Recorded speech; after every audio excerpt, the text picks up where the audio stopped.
반드시 있어야 된다라는 거.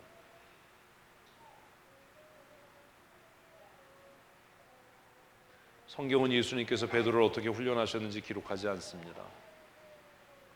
그러나 예수님께서 베드로를 채근하시고 그를 성경을 읽게 하고 훈련했을 거다라는 짐작을 하게 하는 장면들이 간혹 나옵니다.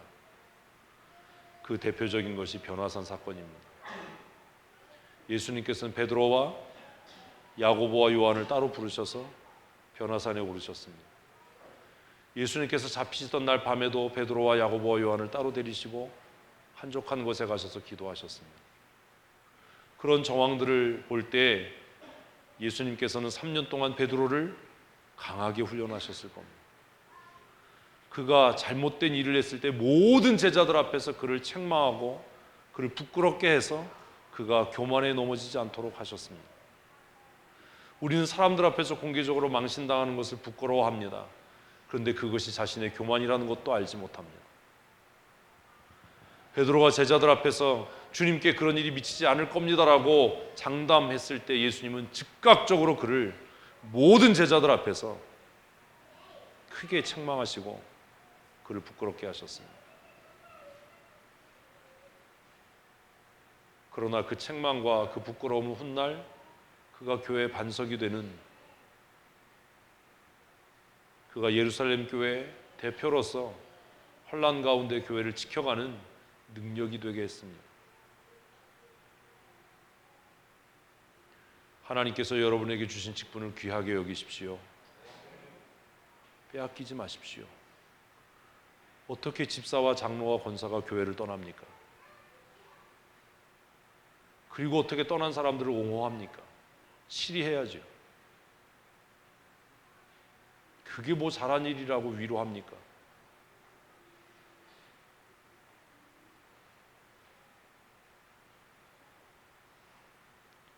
고민하셔야 되는 거예요.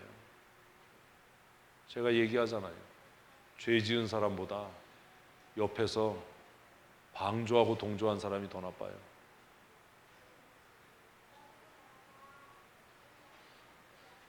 바울은 고린도서에서 뭐라고 이야기하죠? 그와 같은 자와의 관계를 끊으라. 상종도 하지 마라 라고 이야기해요.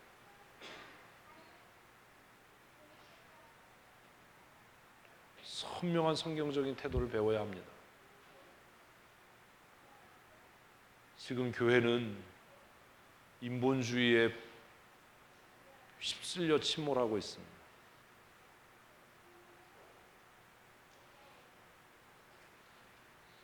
사랑하는 성도 여러분, 믿음의 사람으로 사십시오. 믿음의 닻을 견고히 내리십시오. 제가 말씀드렸잖아요. 제가 이단을 가르치지 않는 한, 제가 성경을 가르치고 여러분들의 영혼을 위해서 근신하고 기도하는 한 부르심의 자리를 떠나지 마십시오. 목사님 나 힘들어서 좀 사역을 쉴래요 이런 소리 하지 마세요. 바로 그것은 다른 사람의 것이 될 겁니다. 그 직분을 타인이 취하게 하소서. 이 얼마나 무서운 저주인지 아세요? 해마다 연말에 얘기하잖아요. 목사님 나 쓰여지고 싶어요. 이렇게 헌신하겠어요? 라고 자원하세요. 그게 하나님의 나라를 소망하는 사람의 태도입니다. 21절을 읽습니다. 이러함으로 요한의 세례로부터 우리 가운데 올려가신 날까지 주 예수께서 우리 가운데 출입하실 때에 항상 우리와 함께 다니던 사람 중에 하나를 세워 우리와 더불어 예수께서 부활하심을 증언할 사람이 되게 하여야 하리냐고는. 그러니까 120명은 어떤 사람들이에요? 예수님께서 요단강에서 세례 요한에게 세례를 받으시고 고난당하시고 십자가에 죽으시고 부활할 때까지 한결같이 예수님을 따랐던 사람들이에요. 12명 제자들만이 아니라. 그리고 그들은 마지막까지 예수님의 말씀을 듣고 순종해서 마가 요한의 다락방에 모였던 사람이에요. 그 120명이 세계의 역사를 변화시킨 겁니다.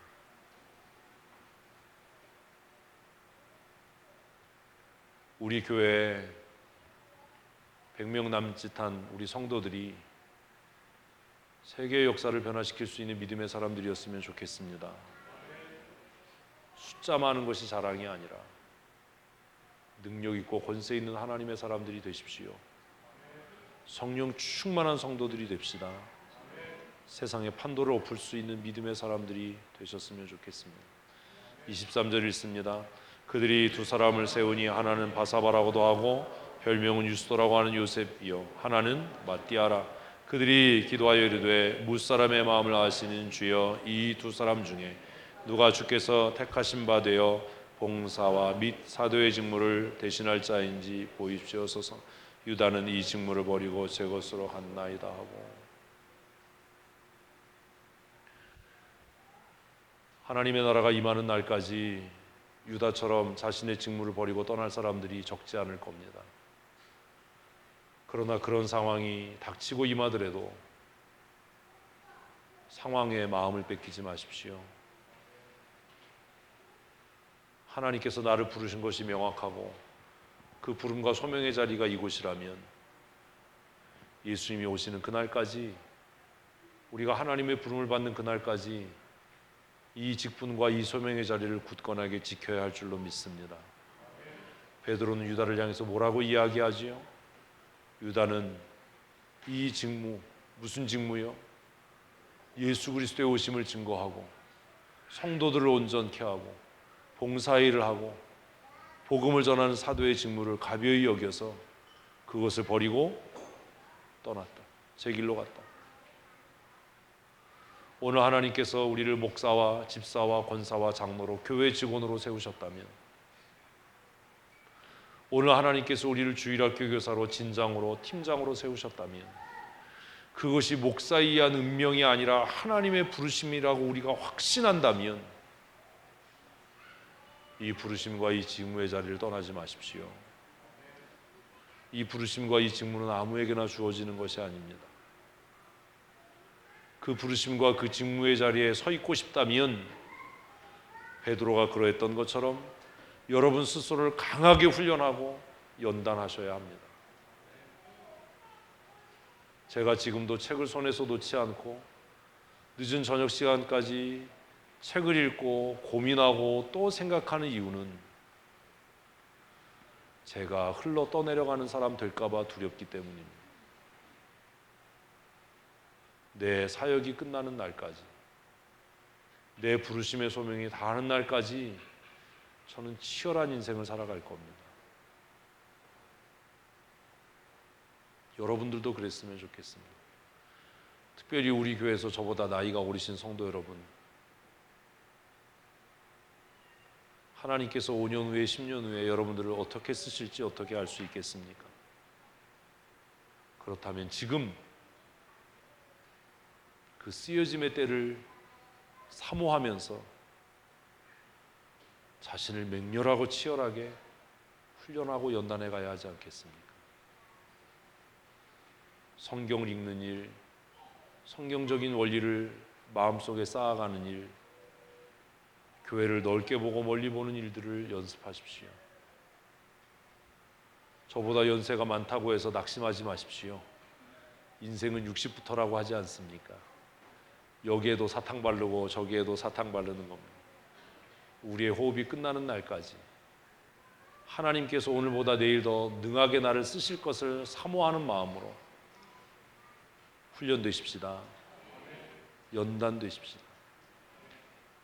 때때로 책망이 꾸중이 마음 아프고 속상한 일일 수 있지만 그 연단을 통해 하나님께서 나를 강하게 하실 것이다 라는 믿음으로 견디고 그 부름의 자리를 떠나지 않는 믿음의 사람이 되셨으면 좋겠습니다.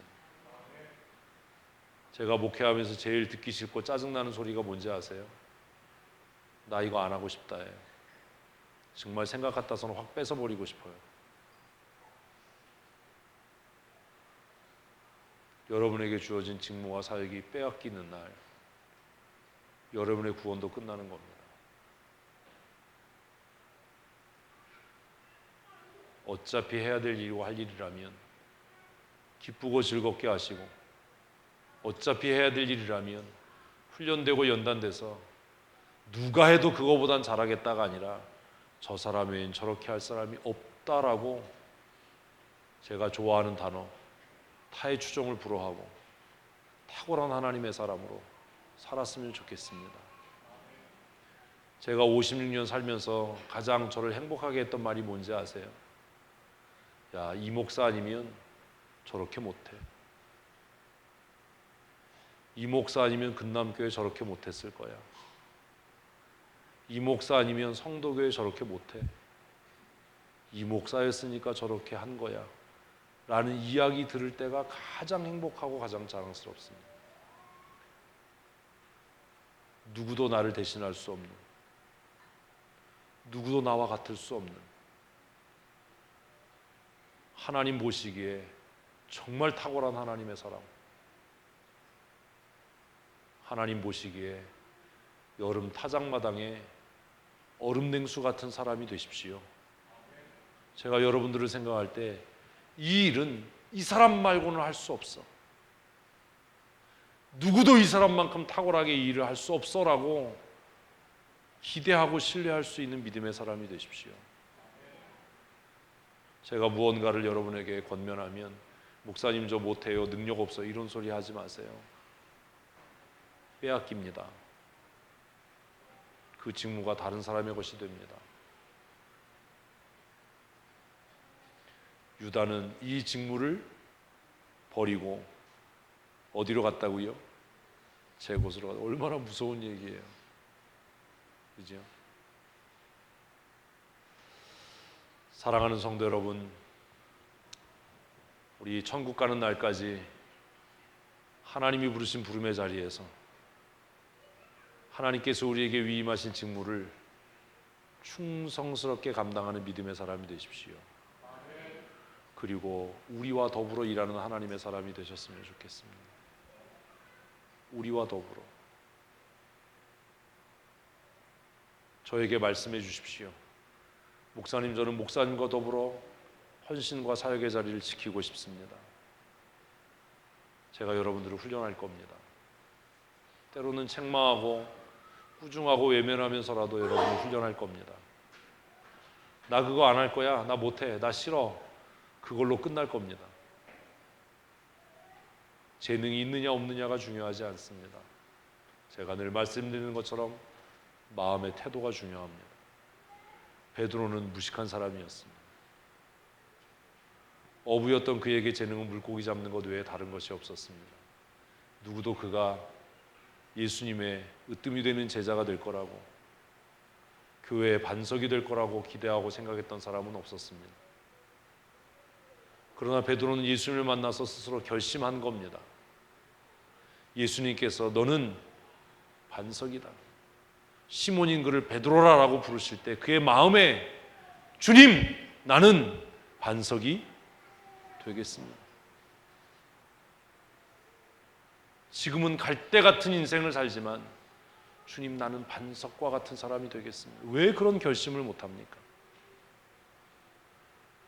하나님이 저를 너는 목사다라고 부르셨을 때 저는 결심했어요. 어떻게 해요? 하나님, 목사로 살겠습니다. 좋은 목사로 살겠습니다. 신실한 목사로 살겠습니다.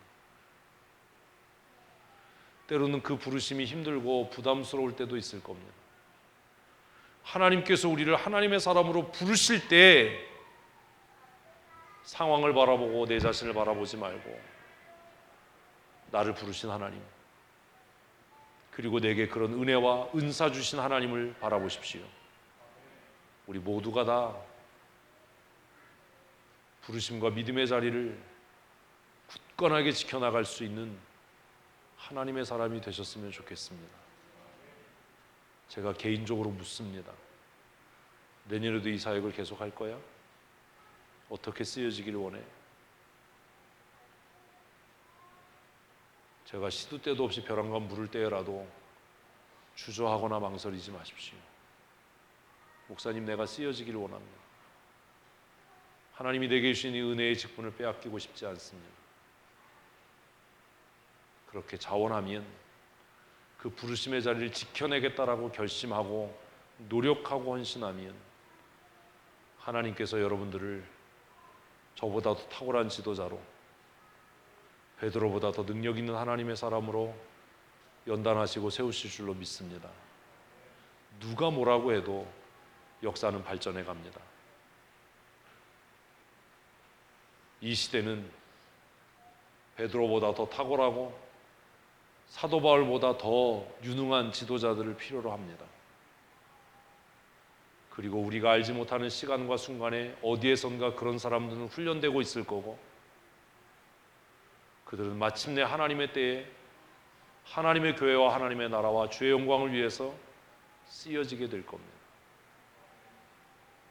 사도행전 2장과 3장을 보면 베드로가 성령이 충만해서 문을 열고 나와서 복음을 전했을 때 사람들은 충격받고 놀랐어요.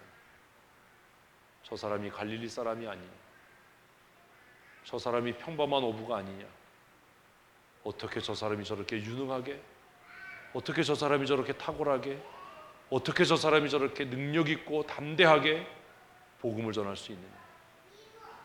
때가 되면 준비된 사람들은 그런 탁월함을 보이게 될 겁니다. 사람들이 그렇게 얘기할 겁니다. 난 네가 그런 사람인지 몰랐어. 네가 이렇게 능력 있고 네가 이렇게 신실하고 네가 이렇게 출중한 사람인 줄 내가 몰랐어. 어떤 사람은 그런 평가를 들을 겁니다. 그럼 그렇지, 너는 그것밖에 안 되는 사람이야. 제가 인생을 살면서 잘못 살지 않았다라는 확신을 가졌던 때가 언제인지 아세요? 저를 신학교 때 보고 청년 때 보고 젊었을 때 봤던 친구들이 만나고 나서 저한테 그런 이야기 할 때입니다. 이 목사, 나는 네가 이런 사람인지 몰랐어. 나는 네가 이렇게 탁월하고 훌륭하고 출중한 사람인지 몰랐어. 그때는 내가 몰라봤어. 제 고등학교 친구들이 그 얘기를 하거든요. 제가 속으로 웃으면서 얘기해요. 네가 봤던 그때는 그런 사람이었어. 너하고 떨어져 있었던 10년, 너를 만나지 못했던 20년 동안 난 죽어라고 노력했어. 내가 하나님의 부르심에 부끄럽지 않은 사람이 되기 위해서 죽어라고 노력한 결과가 오늘 내가 만난 또 다른 이정화다. 사랑하는 성도 여러분, 5년 후 10년 후에 여러분이 지금과 같지 않았으면 좋겠습니다. 그때는 저를 능가하고 뛰어넘는 하나님의 사람들이 되셨으면 좋겠습니다. 그리고 여러분들 속에 그런 은사를 주신 하나님께서 여러분들을 그렇게 훈련하고 세워가실 줄로 믿습니다.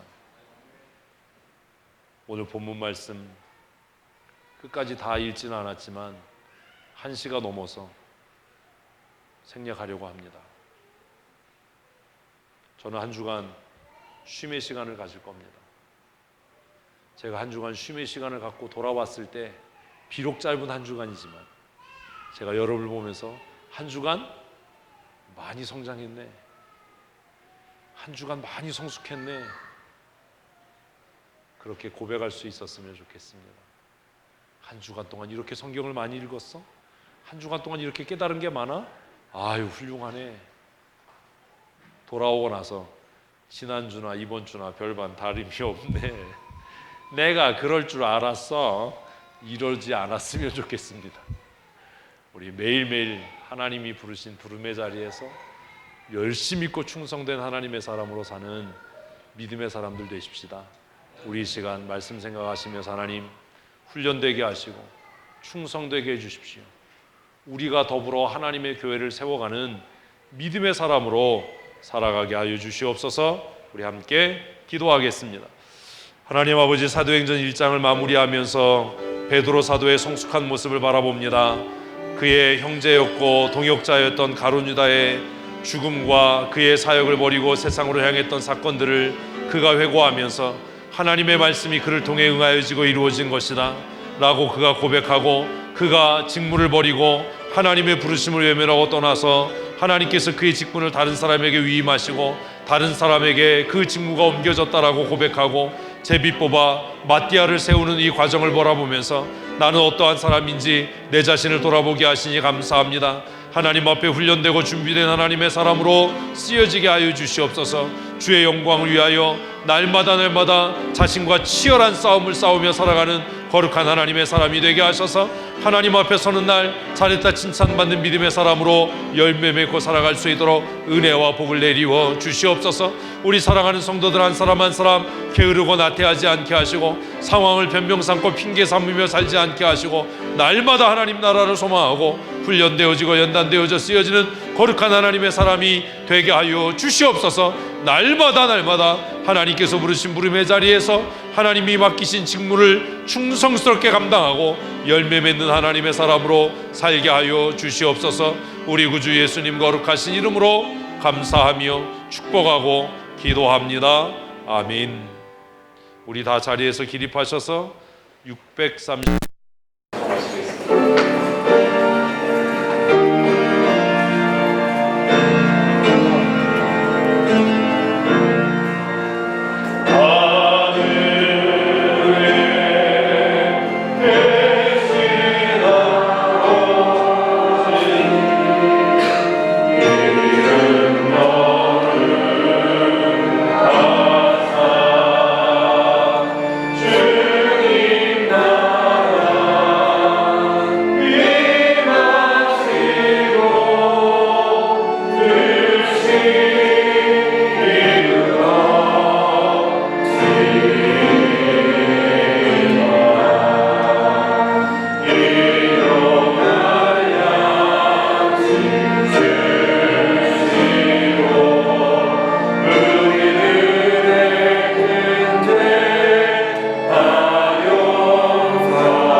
같은 죄인을 택하시고 부르시고 하나님의 몸된 교회에 일꾼 삼으신 아버지 하나님의 크고 놀라우신 은혜와 사랑하심과 미련하고 아둔한 자들을 강하게 하시고 능하게 하시며 진리의 말씀을 깨닫게 하시고 우리의 마음을 감동하셔서 부르심에 합당한 삶 살아가도록 강권적인 은혜를 더하시는 성령 하나님의 놀라우신 은혜와 역사하심이 오늘 하나님 앞에 나와 예배하며 하나님의 말씀을 통해 우리의 부르심의 소명이 무엇인지 우리가 어떻게 그 소명을 감당해야 할지 날마다 두렵고 떨림으로 자신의 구원을 이루어가고 자신의 부르심과 소명의 자리에서 충성된 하나님의 사람으로 살아가기로 마음에 굳게 결심하고 믿음으로 살기로 작정하는 사랑하는 성도들 머리머리 위에와 그들의 가정과 사랑하는 자녀들과 출입하며 경영하는 일터와 사업장 위에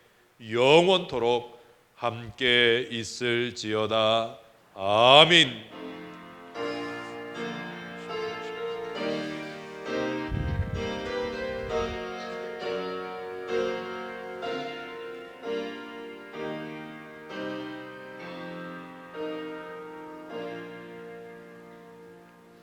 우리 주위에 계신 분들과 성령 충만합시다. 인사하시겠습니다.